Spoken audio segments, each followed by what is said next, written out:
जय गुरुदेव. जो मुळी बांधलाची नाही, तया सुटला म्हणणे काही. बद्धमुक्त जया आठवू नाही, सहज मुक्त तिसरा. या ओवीतून संत शिरोमणी शिवयोगी मन्मथ माऊली मानवाला महादेव करण्याचा प्रवास आपल्या परमरहस्य ग्रंथातून सांगत आहेत.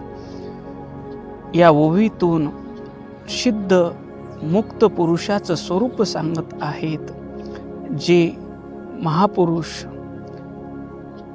जगाच्या कल्याणासाठी धर्माला आलेली ग्लानी दूर करून धर्माची पुनर्स्थापना करून जीवाला शिवपदापर्यंत प्रत्येक माणसाच्या मनात समता, बंधुता, प्रेम प्रस्थापित करण्यासाठी जन्म घेतात. अशा मुक्त पुरुषाचं या ओवीतून वर्णन करतात. जो मुळी बांधलाची नाही, जे आत्मस्वरूपात जन्मताच स्थिर असतात, त्यांना संसाराचं बंधन, इथल्या कर्माचं बंधन, इथल्या शास्त्राचं धर्म बंधन, इथल्या वर्ण आश्रमाचं बंधन, कशाचंच त्यांना बंधन नसतं. ते जसं वागतात त्याच्याप्रमाणेच शास्त्र सांगतात.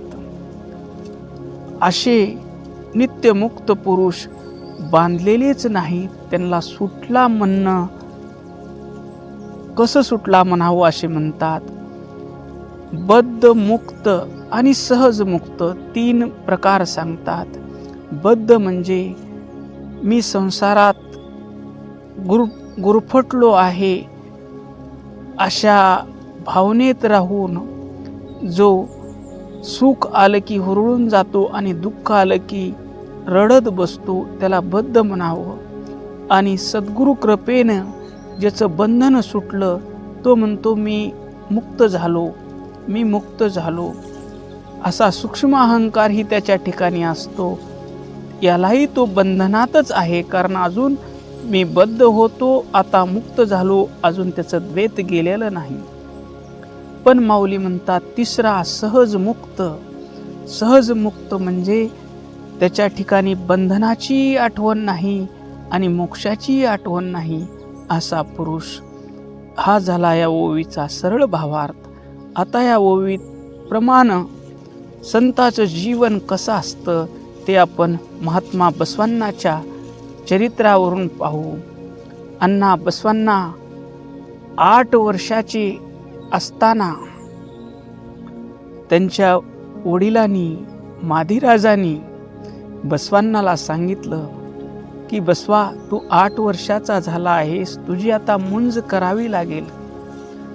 त्यावेळेस बसवांना म्हणाले, बाबा, माझी तुम्हाला मुंज करायची असेल तर आधी माझी अक्का नागम्मा मोठी बहीण आहे, तिची मुंज करा. त्यावेळेस माधीराज बसवांनाला म्हणाले, आपला धर्म स्त्रियांना उपनयन संस्काराची परवानगी देत नाही. स्त्रिया शूद्र आहेत, त्यांना भक्तीचा अधिकार नाही. त्यावेळेस बसवांना म्हणतात, मला जन्म देणारी आई जर शूद्र असेल तर तिच्या पोटी जन्म घेणारा मी ब्राह्मण कसा असेल. त्यावेळेस महात्मा बसवांनाला वडील म्हणतात, तुला जर घरात राहायचे असेल तर तुला मुंज करून घ्यावी लागेल. बसवांना म्हणतात, जोपर्यंत तुम्ही माझ्या अक्काला उपनयन संस्कार जानव परिधान करण्याचा अधिकार देणार नाही, तोपर्यंत मला मुंज करून घ्यायची नाही. आणि माझ्या घरात राहण्यानं जर तुमचा समाजामध्ये अवमान होत असेल, तुमची प्रतिष्ठा पणाला लागत असेल तर मी घर सोडायला तयार आहे. जो मुळी बांधलाची नाही. बसवांना निसर्गतःच मुक्त होते. त्यांना कुठल्या धर्माचं, शास्त्राचं, वर्णाश्रमाचं बंधन नव्हतं, कारण ते धर्माची पुनर्स्थापना करण्यासाठी आलेले महापुरुष होते, जो वास्तविक धर्म आहे. सर्व मानवामध्ये परमात्माच आहे. यत्र यत्र जीव तत्र तत्र शिव हा सांगणारा धर्म, याच्यावर ग्लानी येऊन स्वार्थी प्रवृत्तीनं चुकीचा जी परंपरा पडलेली होती त्याला मोडीत काढून शुद्ध धर्माची पुनर्स्थापना करण्यासाठी बसवांनांनी जन्म घेतलेला होता. त्यांनी आपलं घर 8व्या वर्षी सोडलं. जो मुळी बांधलाची नाही तया सुटला म्हणणे काही. त्यांनी घराचा त्याग केला हे म्हणणं सुद्धा अधिक होईल, कारण ते बांधलेलेच नव्हते. ते ज्या कामासाठी आले होते, निसर्गतः स्वभावसिद्ध जो आत्म्याचा धर्म आहे, मम आत्मा, माझा आत्माच सर्व प्राणी मात्राचा आत्मा आहे, हा भाव, हा धर्म प्रतिष्ठापित करण्यासाठी ते आलेले होते. अशा बसवांनांनी घराचा त्याग केला आणि कुडल संगम या कृष्णा आणि मलप्रभा नदीच्या संगमावर असलेल्या कुडल संगम महादेवाच्या मंदिरामध्ये बसवांना गेले. स्नान पूजा करून फुलं वाहून कुडल संगम देवाचं दर्शन घेतलं आणि स्वतःला कुडल संगम देवाच्या स्वाधीन केलं. हे कुडल संगमा, तूच माझा गुरु, तूच माझी माता, तूच माझे पिता, तूच माझं सर्वस्व आहेस. इथून पुढं मला मार्ग दाखवणारा तूच आहेस. माझ्याकडून सर्व कार्य करून घेणारा तूच आहेस. असे बसवांनांनी कुडल संगम देवाच्या चरणी समर्पित झाले. आणि तिथं ईशान गुरु, ज्यांना जातवेद मुनीही म्हणतात, त्यांचा तिथं आश्रम होता. त्या आश्रमामध्ये बसवांना विद्याध्ययन करण्यासाठी राहिले. तिथं 12 वर्ष त्यांनी विद्याध्ययन केलं. त्या ठिकाणी शास्त्र, पुराण, वेद, आगम, शिवागम सर्व शास्त्राचा अभ्यास केला आणि समानता, स्त्री पुरुष समानता, प्रत्येक माणसात समानता असणाऱ्या धर्माचं त्यांनी शोध घेतला आणि त्यांना त्या धर्माचा साक्षात्कार झाला. ईशान गुरुच्या उपदेशानं आणि कुडल संगम देवाच्या कृपेनं त्यांना साक्षात्कार झाला. हा स्थावर कुडल संगम देवच माझ्या आणि सर्व प्राणीमात्राच्या हृदयात वसलेला आहे. सर्व चराचर रूपानं तोच नटलेला आहे. इथे कुणी लहान नाही, इथे कुणी मोठा नाही, इथे कुणी उच्च वर्णीय नाही, इथे कुणी नीच वर्णीय नाही, इथे कुणी ब्राह्मण नाही, इथे कुणी शूद्र नाही. सर्व रूपानं नटलेला माझा कुडल संगम देवच आहे, असा त्यांना साक्षात्कार झाला.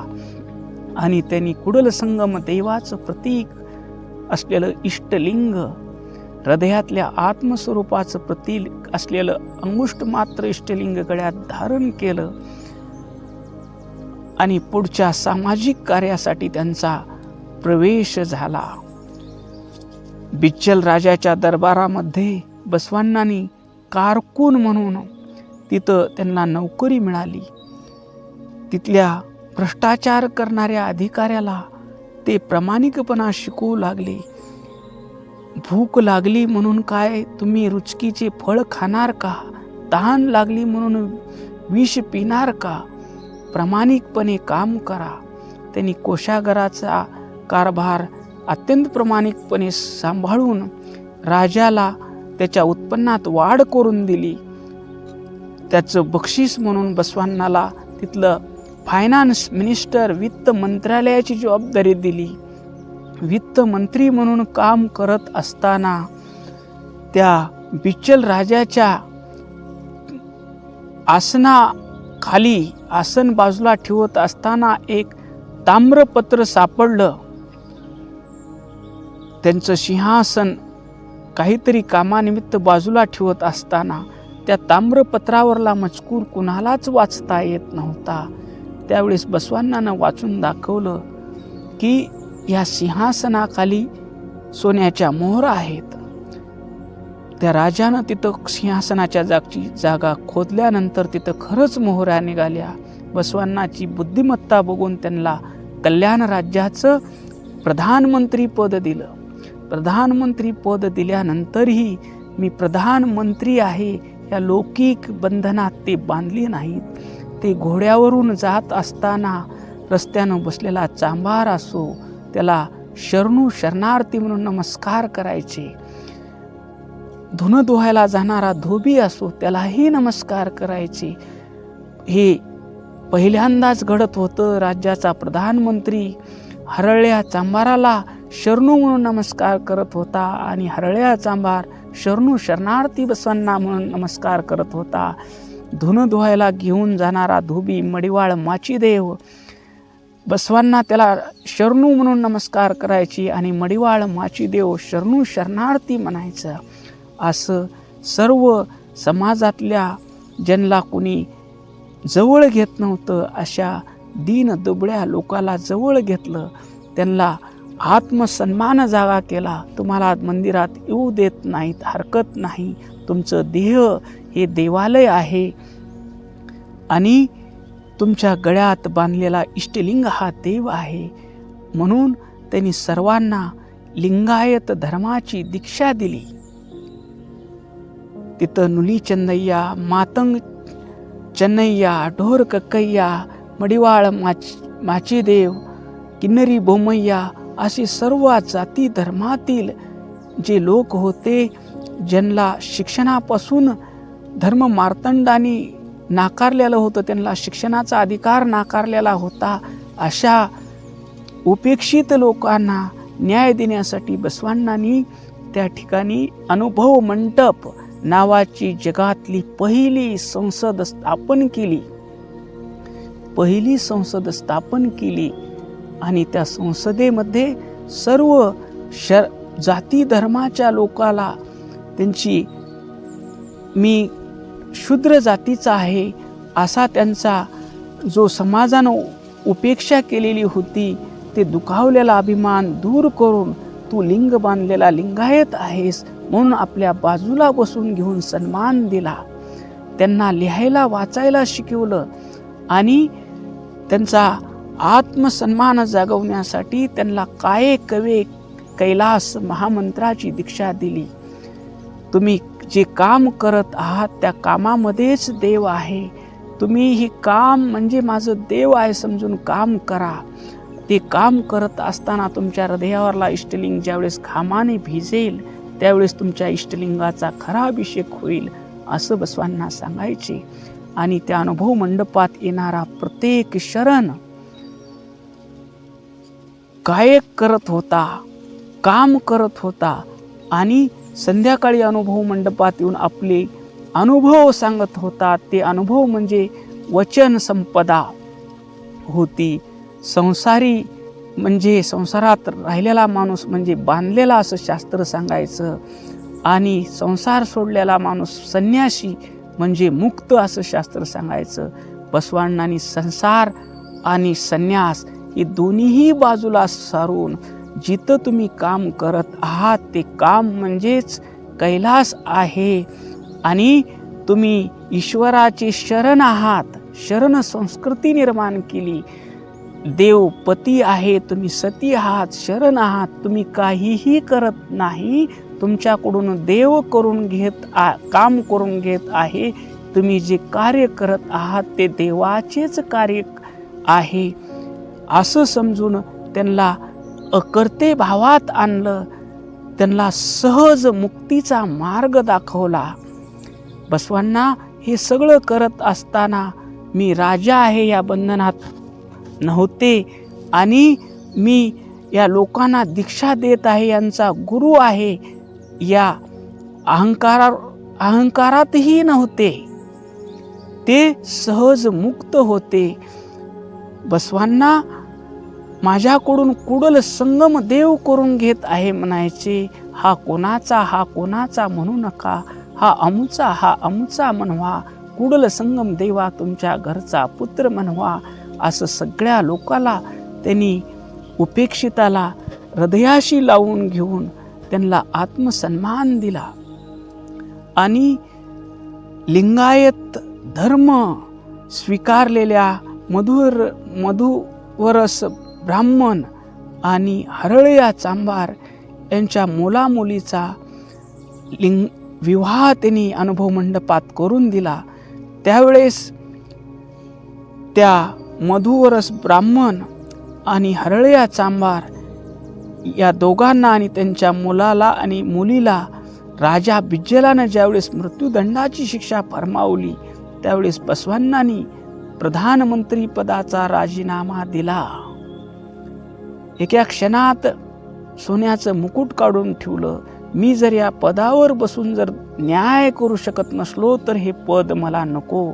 त्यांना पदामध्ये बांधलेले नव्हते ना, मी पद सोडत आहे म्हणून त्यांच्यात अहंकार नव्हता. तया पद्मुक्त आठवू नाही, सहज मुक्त तिसरा प्रधानमंत्री पदाचा टोप ठेवला आणि ते कुडल संगम देवाकडे निघाले आणि तिथं कृष्णा आणि मलप्रभा नदीमध्ये त्यांनी आपलं या देहाकडून कुडल संगम देवाला इतकंच कार्य करून घ्यायचं होतं या भावनेने तिथं समाधी घेतली. ओम शांती शांती शांती.